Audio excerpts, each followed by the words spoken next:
The Square Ball Podcast. Welcome to Propaganda, the show where we find out what's been said about Leeds United. We've done part one now, which was the Leeds United angle. Here in part two, we find out about the opposition fans. Show's brought to you with Levi Solicitors. 10% discount on your legal fees. levisolicitors.co.uk/the square ball. Dan, Michael and Moscow. Let's do it then. Part two. Well, if we must, let's take our medicine. It's a section where we feed off the misery of others. And what? None of it this week. Scum won. They're normally pretty reliable. Arsenal won. They're always a good fallback option. Burnley won. Everton won. Even listening to unhappy Chelsea fans wouldn't have been any good because it was Everton that beat them. So you've got that. So isn't this an opportunity though to shift our mindset?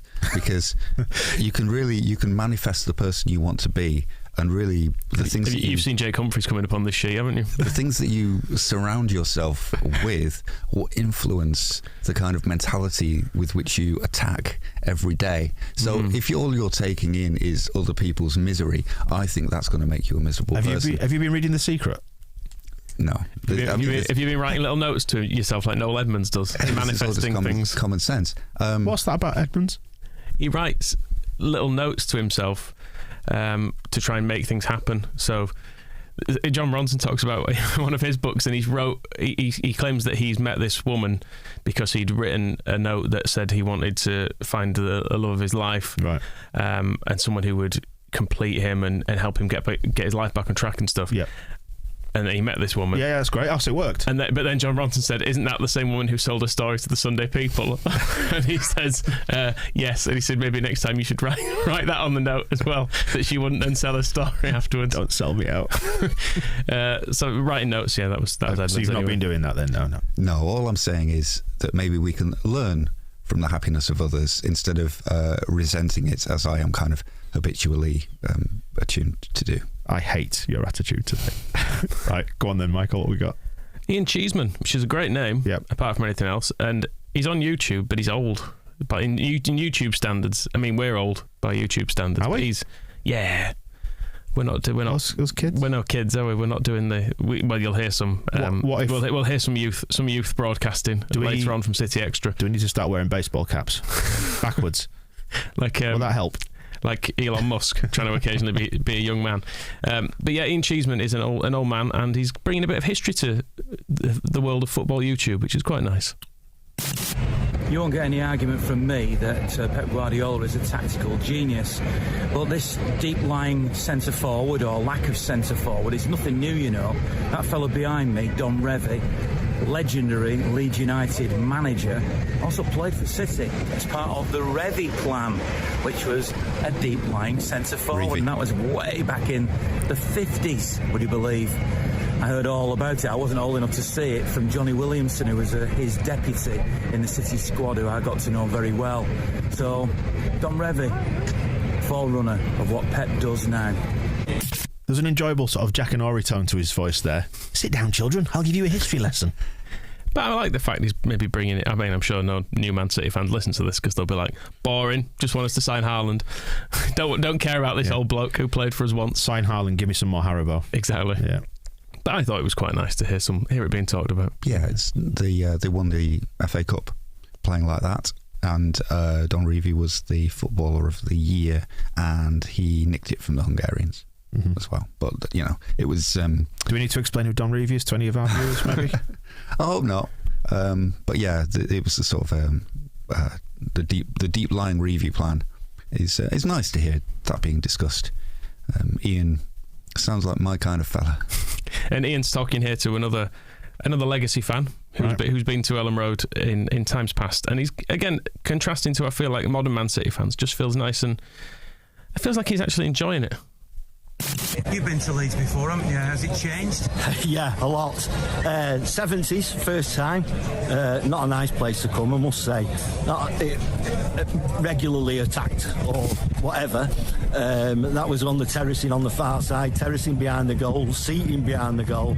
And then today it seems a little bit quieter arriving, so that's one improvement over the last 40 years. Last time we came, I think we lost 3-1 when I last came, because obviously we couldn't come for the COVID. And I came in the FA Cup when we won, when the pitch was invaded. So I have seen, and 2 weeks before that we won 2-0 as well in the league. So I've seen a couple of good wins here. I remember that well, actually, because the draw was made. As we did. As we were leaving here getting chased from here one week, we knew we were coming back the next week to get chased again. There was just a few more of us the second time we came. Oh, and it came when Malcolm Allison got the sack the next day. Yeah. So that was a bad night as well. But obviously we got John Bond and improved from there on in. But happy and sad memories here, I'm afraid. John Bond improved us? Well, he got us to the cup final. Listen, I never thought I'd see a cup final. Yeah, true. But having said that, that was a great season for us. The semi-final at Anfield, which I won't go into, and the final at Wembley was a great day out. And as I was about to die a few years ago, I thought that might be my last ever chance of going. And then all of a sudden, we've got semi-finals, finals, and everything. We just don't know we're born. So if we win today, great. If we don't, we keep fighting to the end. That's what City will do. Never thought he'd see a cup final. It just goes to show what billions of petrodollars can do for a football club. He did throw that in quite casually. I don't think we're going to die. If regular viewers of Ian Cheeseman's channel are maybe more familiar with the story and don't need the context, but I was, quite listening along. Happy memories of one of the games he was talking about there was when Gordon McQueen punched David Harvey in front of the Kop, and younger listeners and viewers might like to know they both played for Leeds at the time. And just hearing some people in 2022 discussing whether John Bond improved Man City or not in 1978. Nice, but then throwing in the old when I thought we're going to die the other year. I'm glad he's all right. Yeah. I'm glad he got to see City winning stuff. And he's identified one of the main strengths, one of the main areas of progress over the last 40 years, as he said, not getting attacked on the way in. So there's that. Attacked and whatever. Chased and attacked. Not a nice place to come, as he put that on the brochure. Anyway. Tell that to Gary Neville at the It's just weekend. nice to hear Man City fan going, well, if we win, great. If we don't, but they know they'll win. We'll see what happens. But that's the thing. But he's just coming from the context of, I didn't even think I'd get to see us play in a cup final again, and we're in one every year now. So be dead soon. So good. Right, next. This is about the actual game. Right. Okay. We're not going to enjoy this, then, are we now? So as you can imagine, delirious City fans after this. I mean, that felt like a cup final. Leeds were really up for it, to give them their credit. They were into every tackle. City had to fight for every ball. I thought it was a terrific game. It was different to the Real Madrid game. Perhaps didn't have the same quality, but in terms of effort and determination, City had to be at their best today. It comes as a shock to hear we're not as good as Real Madrid, I have to say. Not quite the same quality. No. Oh, he did concentrate on different. Yeah, I mean, the main difference being that they did score 4 against Real Madrid. They scored 4 against us. We just didn't score the 3 that Real Madrid got. But what did they get for that? Well, nothing. Exactly. Still lost, didn't they? So they've got a second leg, though. So I guess those 3 goals probably are important. I chuckled at the idea it was like a cup final as well, because it was exactly like most cup finals I remember Leeds in my lifetime, i.e. 1996. Yeah. Anyway, who else we got? Who's Bouvey? Are you going? I'm going Bouvet. Bouvet? Buvey is how he's spelling his. Is he from Manchester? YouTube account. What's it going to sound like then? That's Bouvet. It's not Bouvet. I thought it might be like a hyacinth bouquet. It'll be somebody called Booth, like Andy Booth. Anyway, he don't like us, this guy, which is nice. Oh, good. I think we really went into a third or fourth gear against Leeds in the final 20 minutes. Obviously, Fernandinho gets that late strike as well. It's fantastic to see. I'm not sure what to say, because on one level, the first 30 minutes we lacked control of the game. We had a real kind of nervousness about us, and that's to be expected. Elland Road is literally one of the hardest places to go in British football. There's no question about it.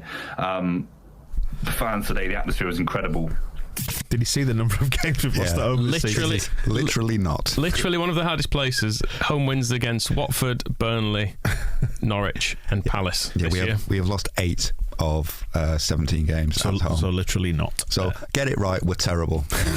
I enjoyed his impression of a horse midway through that clip. Did you like that? I didn't think that was him. I thought he must be broadcasting from atop a pony. Atop a pony. Oh well. Anyway, so it was great atmosphere. Yep. But has he had a nice time then? He wasn't there. Did he wish as well? He was on. I think he was watching on telly. All right, okay. And what else has he had to say? This. And their atmosphere today, it was amazing. But a bit of me was thinking, Jesse Marsch giving it all that on the sideline. I hope these lot get relegated now. I really hope Leeds get relegated. I can't stand their fan base. You know, they tried to make things difficult. Their players are rough. The referee today had an absolute shocker. If it wasn't for City's quality, he could have really changed this title running. And sorry, just to say, I'm on a rant. The Premier League coverage on Sky is absolutely biased towards Liverpool. It's absolutely crazy. He's a fucking baby. He goes on for absolutely ages after that, moaning about referees. We had to go play against some rough boys. About a big conspiracy with Sky and referees and stuff. Whereas the Ian Cheeseman bloke who's talking then, he's got it right. He's doing it properly. Whereas he's just moaning on about how because Martin Tyler didn't sound pleased enough. Yeah, it's somehow a conspiracy. I don't get the atmosphere was brilliant. Those fans are horrible. I don't think you can have both. You can't have been enjoying it and saying, oh, you know, credit to the fans who made it really tough, but also those fans are awful and should be, you know, thrown out of the game. Yeah. And how dare he call our players rough? Ilan Meslier, Pascal Struijk, these are beautiful young men. The referee was an interesting one because there were a few complaints about the ref from various things that I've not included because, you know, fairly boring. But he was quite random, wasn't he? Was what I picked up on because I watched bits of the game back and the stuff he was. Was it Tierney? Tierney. He just was giving some things, not giving others. It's like each one was decided on the flip of a coin. There were almost identical tackles in various parts of the game. Sometimes given, sometimes not, for both sides. And God knows. There's some theories, particularly on Sky, that his refereeing kind of led to what happened with Stuart Dallas and Jack Grealish. And I was saying on the match ball that I thought Grealish was asking for a booking, and he might have been, but he may also have been making that point of like, well, you've let them do this and this to me, so of course he's going to go flying in for a 50-50. And now look, but then Grealish did then like just walk away without going to see if Dallas was okay, so I still think he's a prick. But that was after rolling around and crying for a bit on the floor. Well, it may have hurt him as well. I know he was the car in this crash that Dallas hit, but yeah, there was some element of that. I don't know if it really rings true, but yeah, it was the same guy. It was a different referee the other week, and I can't remember who it was, but it was the same thing where you don't know what he's going to give as a tackle and what you don't, and that guy, I can't remember when it was. It must have been our last home game. Went through phases of like clamping down on tackles and then letting them go and then clamping down again. Yeah, shit, isn't it? Yeah, basically. Oh dear. Right, should we move on to City Extra then? This should be fun. This is Moscow's favourites. I love them. I'm warming to them a little bit. Is this where the Consuelo thing came from? Consuelo. Gonna be shaking a bin. Oh, it was them from last year. It was that guy. Bro. It says bro all the time. How did they handle Stuart Dallas's injury? What was he being sick in a bin about? There was the Cooper tackle. It was the Cooper one that he got sent off for last year. Did absolutely no damage to anybody. No. And he had to be sick in a bin. And he's got his mate with him who just agrees with it all, doesn't he? Yeah. Are they still together? Yeah, still the pair of them. Was City Extra the one that was in a nightclub? It looked like a virtual reality nightclub. They seem to have dispensed with that now, but yes, at one point it was. It was really weird. There was a weird kind of chrome and carpets VR bar, wasn't it? There was something which confused me to this day. Yeah, it was a bit like a sort of Sims nightmare going on. Sims Mank edition. Right. But they are talking about the litter throwing and also misunderstanding what it all actually was. On a reel, right, they need to get the littering people on the scene. Do you know what I mean? Get fined for littering, innit?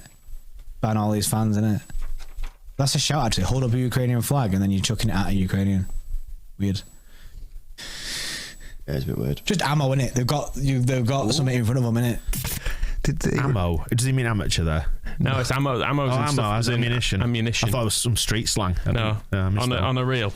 Yeah. Did they record that at like 5 a.m? It's during the game, That sounded like a conversation I've had at parties at like 4 in the morning. It's just like, on a reel, right? Yeah, what? You don't say on a reel. And it wasn't a Ukrainian flag, was it? It was a big thing that said Yorkshire for whatever reason. We need to start. Just returning. We mentioned it on the match ball. Stop trying to force us to do things. If we're going to do something nice for Ukraine, do some NFTs. Yes. That's what the You can't people throw them at anybody, That's can what you? the people want. that's isn't what it? everyone wants. Which But we'll deal with that in the weekly show, by the way. And possibly the most 4 a.m. part of that was the big long pause with his mate while he processed what he said, and then just decided like, yeah, I agree. I don't know what you're on about, but yeah. Right then, bro. What's next, bro? This is them. This is just, again, it must be a modern Man City thing. They're 2-0 up in the 75th minute. A corner goes somewhere near their goal, and he's getting all stressed about it. For what reason, I have no idea. Oh my That God. was close. That they've still got the ball. Pops it off. No! Deal. What a tackle. What a tackle, Raheem Sterling. I can't watch this anymore, mate. I have to watch Strictly Come Dancing. This is too stressful, bro. It's hanging. How everything you picked Strictly Come Dancing, innit? Yeah, that's a chill program, though. That's a couple of random Donnies just dancing to chill music. Nah, Dancing on Ice is better, isn't it?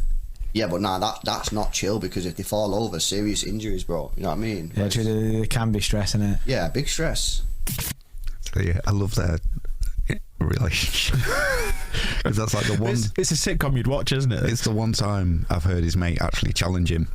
He's like, About no, Strictly. dancing on ice is better. But then as soon as he's told, as I know that there's a great risk of injury. Oh yeah. Right. Are we sure? Are we sure that this isn't kind of one of those light relief pieces from Coronation Street? You know, you've got the sort of light relief characters that pop up every now and again just to add a bit of fun to the thing. Like a Tyrone and Kirk. Yeah. From when I used to watch it many years ago.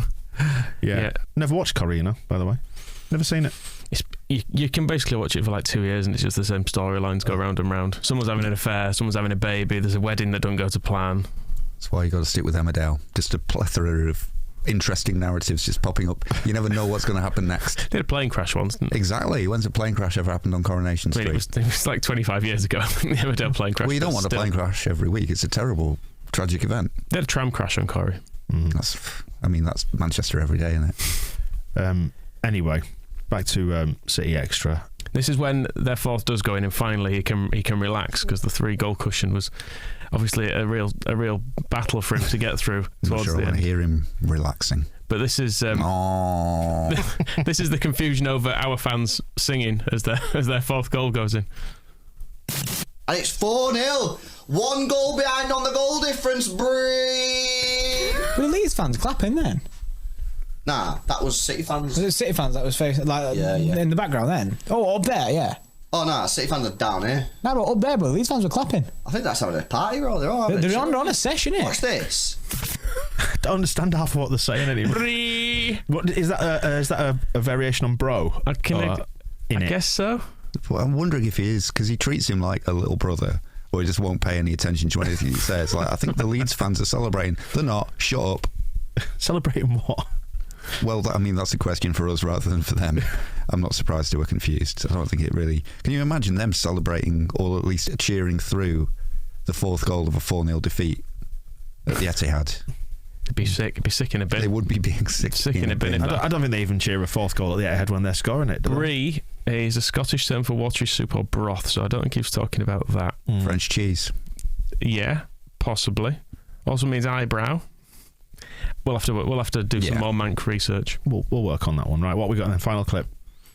Well, we mocked Jesse's jeggings and the way. Did we mock them? Well, maybe not on air. I can't remember. We definitely talked about them at some stage, but they liked them. Okay. Oh, he's telling Jesse Marsch to shut up, otherwise he's going upstairs. He's been booked, mate. Jesse Marsch is in the book. Send him off, ref. Oh, he's not happy ref here, is he? Nah. Jesse Marsch squaring up to the referee. Stylish looking guy. I was just about to say, this Jesse Mars guy is stylish. Guy's a stylish guy, you know. Guy looks like he's ready. Do you know what I mean? Defo shops at Boohoo, man. Defo, bro. He's got a football match at 5. Out in the town at like 9, innit? Yeah. Guy's ready. He's ready to literally walk out of this club and go to the pub. Boohoo Man. I like that. I think they have some sort of deal with Boohoo Man. Right. In fairness, I think they've got some sort of sponsorship thing with them. If Boohoo, I mean, look at Moscow's top. I mean, if you are watching the video version now, it's remarkable, is that? He's wearing for the audio listener. How do we describe that? It reminds me of the old. You just say it's a nice shirt. It is a nice shirt, but you don't need to go into any more detail. It's a legacy shirt, isn't it? Is it a sunset by pyramids? It reminds me. The sun could be coming up. That's true. It reminds me of the old TVAM logo for older viewers who remember breakfast TV on ITV. If you Google that TVAM, you'll soon see what I mean. It's like Yeah, it's a stylised sunrise, that, isn't it? We did establish as well it works well as Velcro. Yeah, you can stick to this. Which is useful. But we digress. Not Boohoo Man, then. No, but if they do want to throw money at us to hawk off their cheaply put together clothes, then I don't know if I get into Jesse's jeans. If that's the kind of thing that they're hawking. They're fine from maybe a televisual angle, but if you are sitting in the West Stand, I mean, I don't want to get into. We've already hyperanalyzed. Is the word shapely Moscow? Is that what you're saying? Well, he kept adopting this weird stance, and I don't know if this is part of his psychology 101, where he's trying to exert dominance over the referee. But like this legs akimbo stance on the edge of his technical area with his arms folded, like it's not a natural position. He's putting his legs very far apart. Is it like the Tory power stance that they did around a few years ago? He's doing that in those tight jeans, and you're trying to watch a football match. If you're wondering what that is, by the way, it's like, you know, when you go to the toilets and you see the male toilet, it's that symbol of the man, isn't it? Stood there like that. But then just making it like a little bit more uncomfortable by going another 6 inches in either direction with your feet. Right. Just stand normally. This is where the Marsch... Stay on a bucket, come back. I am trying not to like let my sort of natural disinclination towards Jesse Marsch kind of get over me, but I feel maybe I do need to stop short of just saying stand differently. The way you breathe, Jesus Christ. If we stay up, there speaks a man who's married. If we stay up, are you up for Michael, getting a pair of tribute jeggings? Michael, can you just breathe quieter, please? Just breathe it normally. I don't think. Let's just say Marsch wears them quite well. I don't think I could rival that. I think if you want to see somebody, I'd like to see him. I think you should. If you want to see somebody being sick in a bin, show them me in jeggings. I think you'd look best out of the three of us. You've at least got fairly long legs. I've got little troll legs. Yeah, I'm short of leg, long of back. It's not a good combination. Just saying. We'll get you a pair. Okay. You can wear them under the desk if nothing else. Right, that's the Man City clips done, is it then? Yeah. Is that as much as we can tolerate? That'll do, bro. Bro. In it. Bro. Yeah. They don't sound happy. No. I was hoping maybe we'd learn something from these people who were top of the league, but I think the key was when he was like celebrating the closing the goal difference on Liverpool. That's what it's all about for them, isn't it? It must be stressful at the top as well. Is it? I would say so. But they've won it loads of times, haven't they? And if they lose it this season, they'll just be next year. Sign Haaland and win it next season. So it's fine. It's not much jeopardy, is it? No, I don't think. I mean, if they go from, it's not like going from 9th to 17th, but it would be hilarious if they did something like that. Imagine they sign Erling Haaland and get relegated. They're not likely to do a Leeds champions to 17th at any point, are they? No. Well, I think we need to get into Jake Humphrey, don't we? But let's leave the show on a high by doing that. We'll go in both feet on Jake in a bit because he's been talking again and saying silly things. But first, Burnley. Talk BFC. Yeah. Do we want to hear this? Well, only because I'm interested in your opinion on what he says here. Okay. What a turnaround that was. Did anybody actually think in that first half that we will come away from Vicarage Road with all 3 points? If somebody says yes to this point, to that point, I will tell you that they are a liar. Nobody could see that coming. Didn't watch it, fully expected it. I did on the other hand watch it, and I'd convinced myself Watford were going to win that. And they didn't, yeah. Well, they were in front, weren't they? I'd give it even 10 minutes to go. I was thinking Burnley will win this. But they're absolutely baffled at Watford, aren't they? Like their fans, everyone's saying, I don't think they made any subs, which is the first Premier League game that's had no subs in it since 2006. Hodgson in his shades. Just sat there. Maybe he fell asleep. Absolutely no fucks given.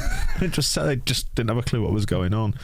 Oh, why didn't they just win? I didn't watch the Chelsea Everton game either because I've realised it's not helping. Well, yeah, I went out. It's better to just do something else. Yeah, while I did. It's on. I went out on another long training walk. I've coincided my training walks with Super Sunday to avoid the football, and I don't know if maybe that'll be the wisest idea this next week. I'm starting to understand why Howard Wilkinson just went out for some dinner. It's too stressful. Liverpool were playing Man United. Because on Sunday I was sat on a lovely bench. Just I walked up towards Skipton on the canal.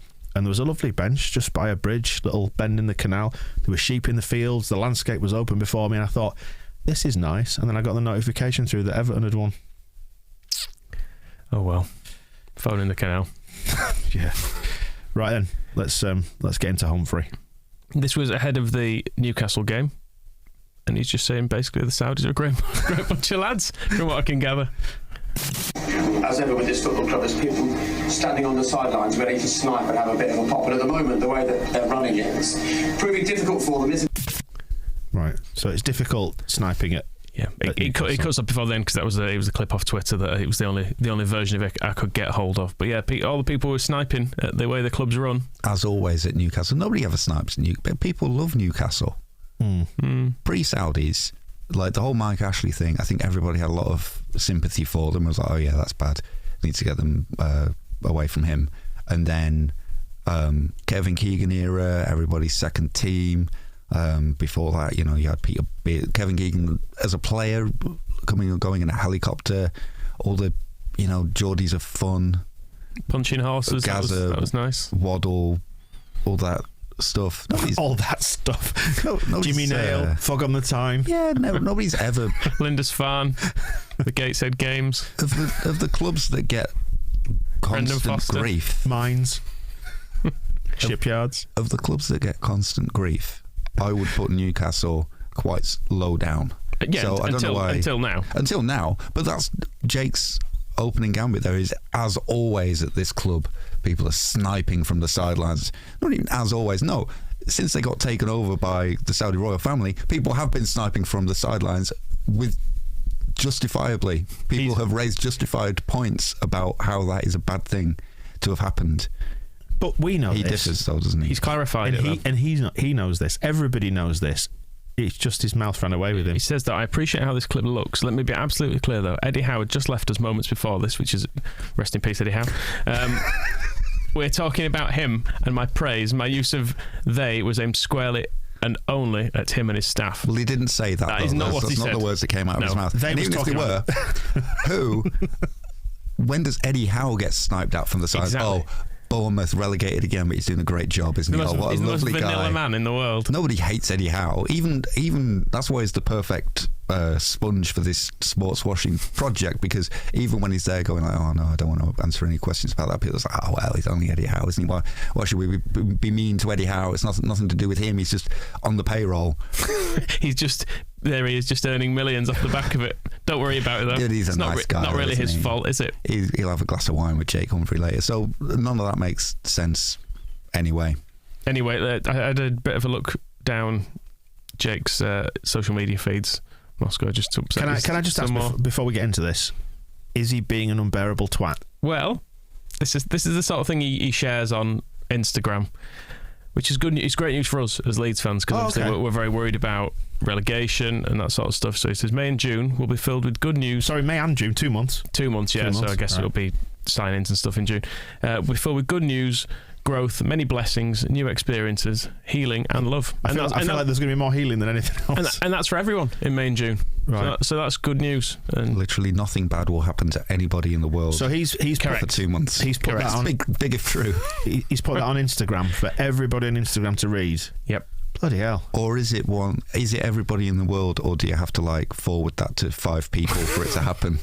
Or something? And if it doesn't, then your dog dies. That's the sort of thing, yes. So if you are in a situation where good things aren't happening to you in May and June, blame Jake. Well, no, it'll be your own fault for not. I was going to say blame yourself. Blame yourself. That's the thing, because we have choices in life. You can do it. Put yourself out there. Be vulnerable. Expect to fail at times. Not please all. Believe. Feel the pain, but also the thrill. Or we can stand still on the sidelines, sniping, sneering, passing judgment, feeling empty. What's your choice? Not to go on BT's. You delivered that final line in such an annoying way, I just need to say, by the way. Is your choice to go on BT Sport and just say really stupid things? And is then, that part of being vulnerable? And then claim you didn't? Yes. Be vulnerable, expect to fail, and don't expect to please everybody, but believe in yourself. But as soon as anybody says anything, start whining on and releasing a fucking statement about it. Put yourself out there. Praise. Why not praise a country that has an abysmal record for pretty much everything? Why not do that? Or praise Eddie Howe, who has a abysmal record for pretty much everything.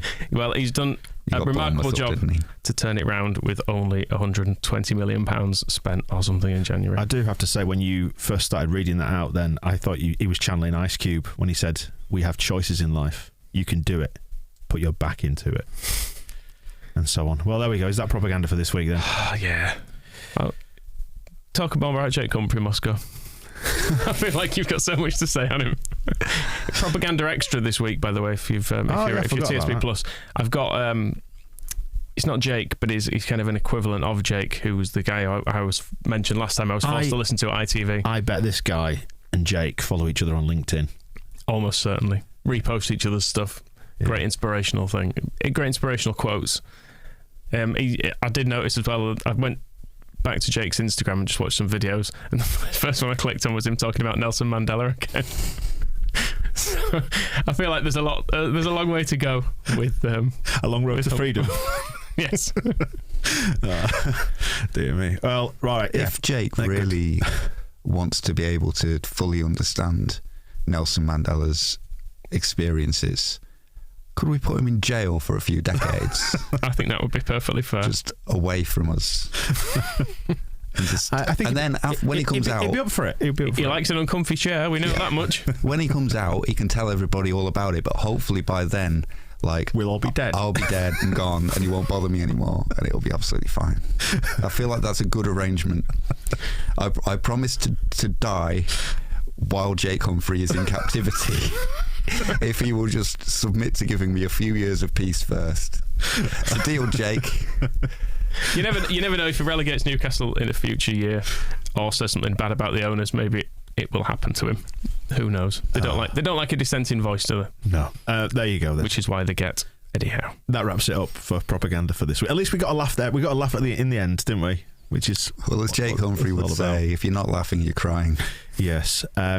Flip over to Propaganda Extra if you are a TSB Plus member as well. We'll have a little bit more for you there. The stuff we couldn't accommodate in this show. All the fun of the fair. We'll see you in a bit. The Square Ball Podcast.